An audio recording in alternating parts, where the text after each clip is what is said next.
श्री शिवाय नमस्तो। आराधना में तुम लीन हो। महाराज दुनिया के लोग नहीं समझते कि शंकर पर जल चढ़ाने का क्या लाभ है। शिव महापुराण कहती है, अगर एक दिन शिव महापुराण की कथा कहती है सोमवार के दिन भगवान शंकर को अगर जल चढ़ाया जाता है तो घर में तेज लक्ष्मी प्राप्त होती है। क्या मिलती है? तेज लक्ष्मी। कर बैठी थी, उनके नेत्र से अश्रु गिरा, उससे बेलपत्र उत्पन्न हुआ। काय का वृक्ष उत्पन्न हुआ? बेलपत्र। पूरी दुनिया में केवल एक बेलपत्र का वृक्ष कैसा होता है जिस वृक्ष के नीचे माता लक्ष्मी शाम के समय पर बुआरी लगाने के लिए जाती है, झाड़ू लगाने। बेलपत्री के पेड़ पे बेलपत्र का वृक्ष, जिसके यहां लक्ष्मी नहीं टिकती हो, पैसा घर में नहीं आता हो, बहुत चिंता लगी रहती हो, लक्ष्मी से जुड़ी हुई, व्यापार से जुड़ी हुई, पैसा आ ही नहीं लिया, बहुत मेहनत कर रहे हो। सोमवार की सोमवार 5 सोमवार बेलपत्री के पेड़ के नीचे एक घी का दिया लगाना चालू कर दीजिए। शाम के समय थोड़ी सी मिट्टी बेलपत्री के पेड़ के नीचे की उठा कर लिया, घर के अंदर लाकर इतनी सी मिट्टी लाकर पटक दीजिए। 5 सोमवार करके देखो, छठे सोमवार पे करने की जरूरत नहीं पड़ेगी, व्यापार अपने आप बढ़ना चालू हो जाएगा। लक्ष्मी शाम के समय पर प्रतिदिन बेलपत्र के पेड़ के नीचे बुआरी लगाने जाए। शंकर भगवान की प्रियता बेलपत्र। पहले भी कथा में कहा, फिर कहते हैं,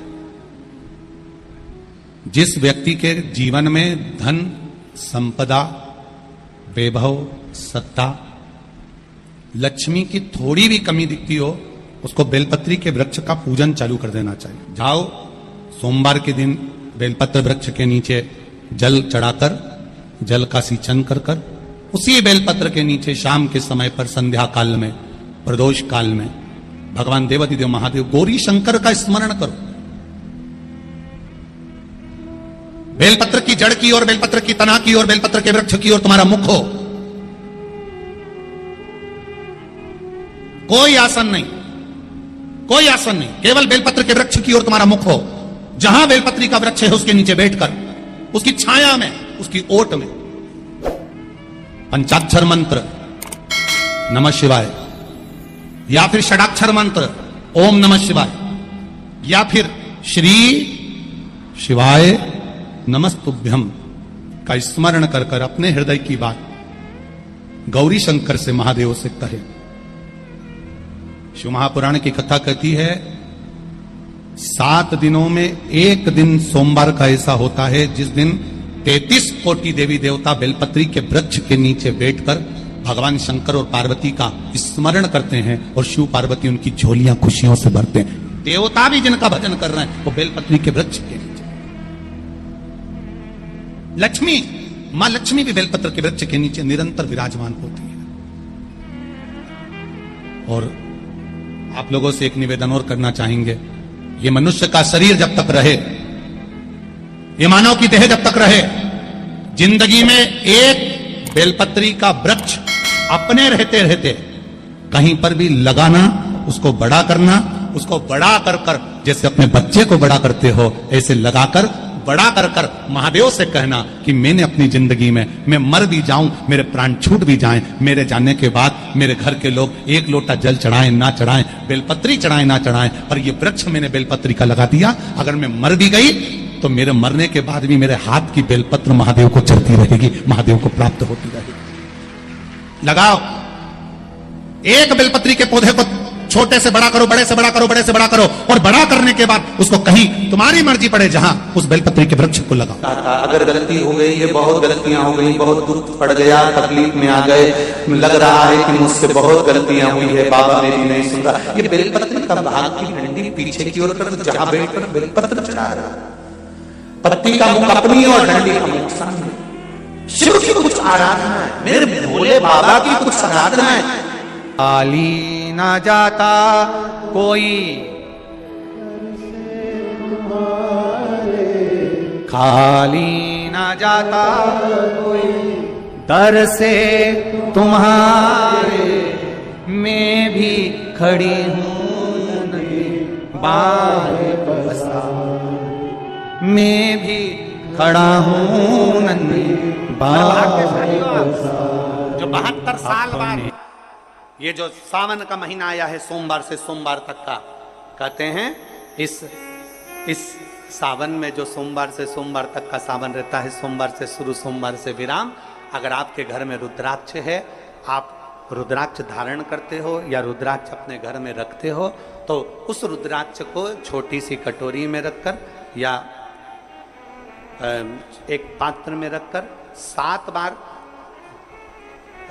किसी भी अमावस पर, सावन में जो अमावस्या पड़ती है, ये सोमवार से सोमवार वाली सावन, इसके बाद वाले सावन का हम वर्णन नहीं कर रहा, हम इस सावन की बात कर रहे हैं। या तो अमावस, पूर्णिमा, त्रयोदशी, चतुर्दशी या प्रदोष, शिवरात्रि, अष्टमी, ये ऐसी तिथियां हैं जो सोमवार से सोमवार तक का जो सावन होता है, सावन में कटोरी में रखकर, प्लेट में रखकर, थाली में रखकर 7 बार अपने घर में अगर रुद्राक्ष, तो उसको बलवान बनाने के लिए इसी सावन के महीने में 7 बार तो जल, 5 बार दूध गौ माता का और 2 बार गाय का घी उस रुद्राक्ष पर लेपित करना चाहिए। और फिर उस रुद्राक्ष को धूप बत्ती हो या घर में गूगल की धूप हो, वो धूप बत्ती से उस रुद्राक्ष को सिद्ध कर लेना चाहिए।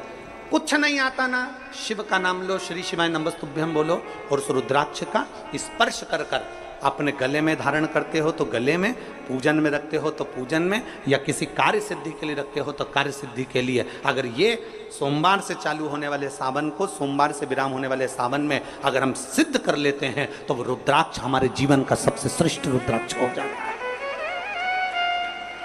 सर्वश्रेष्ठ।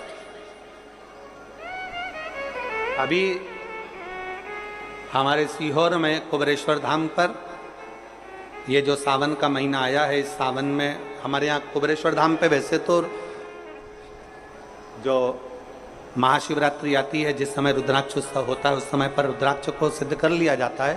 पर जो सावन ये आया है, इस सावन में हमारे यहाँ प्रतिदिन बाबा के रुद्राक्ष को सिद्ध करते हैं। प्रतिदिन नियम है रुद्राक्ष पर जल चढ़ाना, दूध चढ़ाना, घृत लगाना और बाबा के रुद्राक्ष, क्योंकि इतने भक्त आते हैं उनके लिए वो रुद्राक्ष सिद्ध होता है।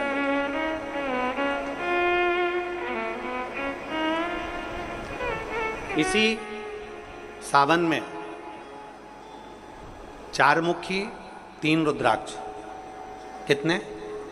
4 मुखी कितने? 3।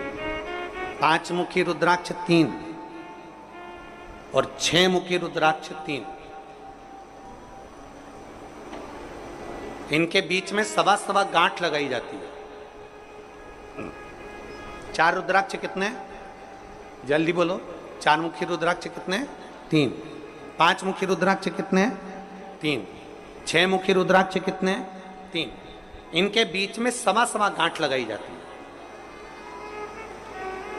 मतलब एक गांठ पूरी लगाई जाती है, फिर आधी गांठ लगाकर फिर रुद्राक्ष को डाला जाता है लाल धागे में, फिर सवा गांठ ऐसी चलती है। 9 रुद्राक्ष होते हैं कुल टोटल।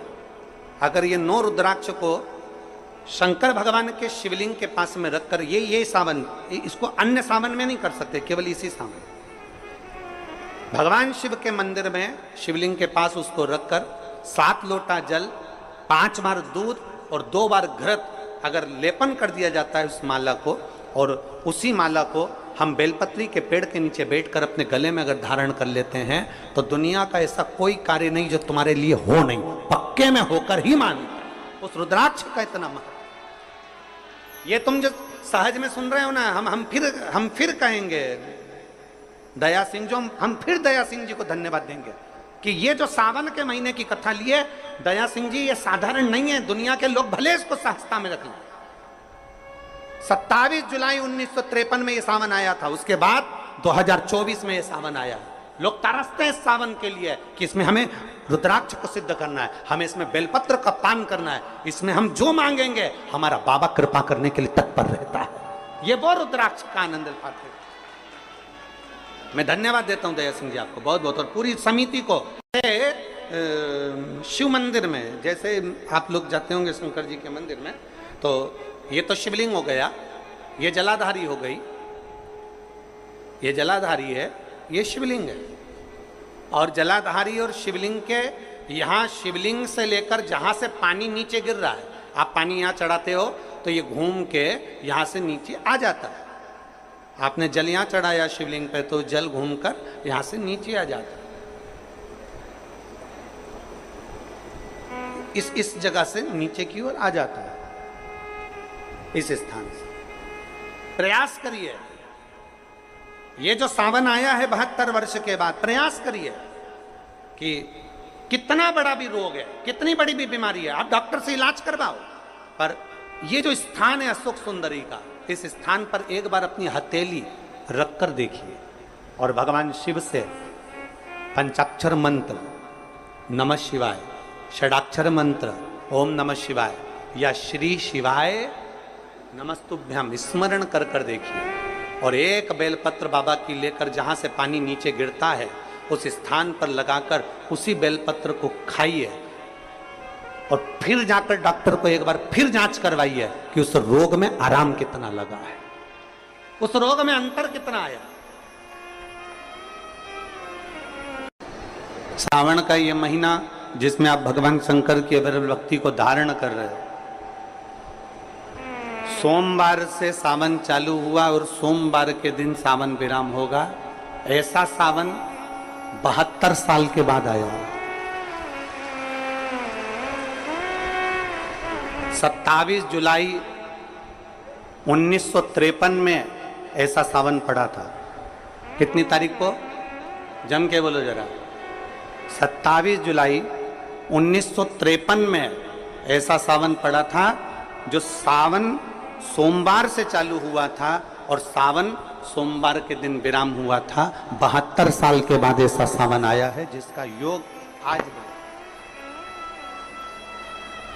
27 जुलाई 1953 में ऐसा सावन आया था। अब जरा किस्मत देखिए, आपका भाग्य देखिए रे छत्तीसगढ़ वालों, नजर उतरवा लेना आप कि 72 साल बाद ऐसा सावन आया जो सोमवार से चालू हुआ, सोमवार को विराम हो रहा है। 27 जुलाई 1953 में ऐसा सावन आया था और उसके बाद आज ये सावन 22 तारीख से चालू हुआ और 19 तारीख को विराम होगा और उसमें भी सोमवार से चालू हुआ और सोमवार को विराम हो रहा है। ये शिव भक्ति है, ये अविरल भक्ति, ये भगवान शंकर की अविरल भक्ति है। आप और हमको प्राप्त हुई है, हमें मिली और तेरी भगवान शिव ने अघोर अस्त्र धारण किया इसी सावन में।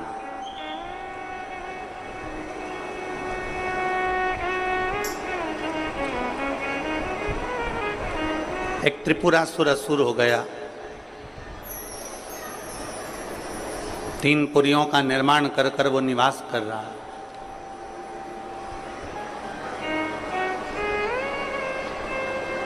बड़ा विचित्र है वो।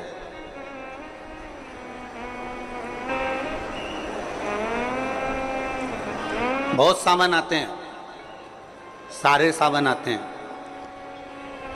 हर वर्ष सावन का महीना आता है, हर वर्ष श्रावण का सोमवार भी आता है, हर वर्ष प्रदोष भी आती है, हर वर्ष शिवरात्रि भी आती है सावन की, हर वर्ष अष्टमी भी आती है, छठ भी आती है, सब तिथियां आती हैं।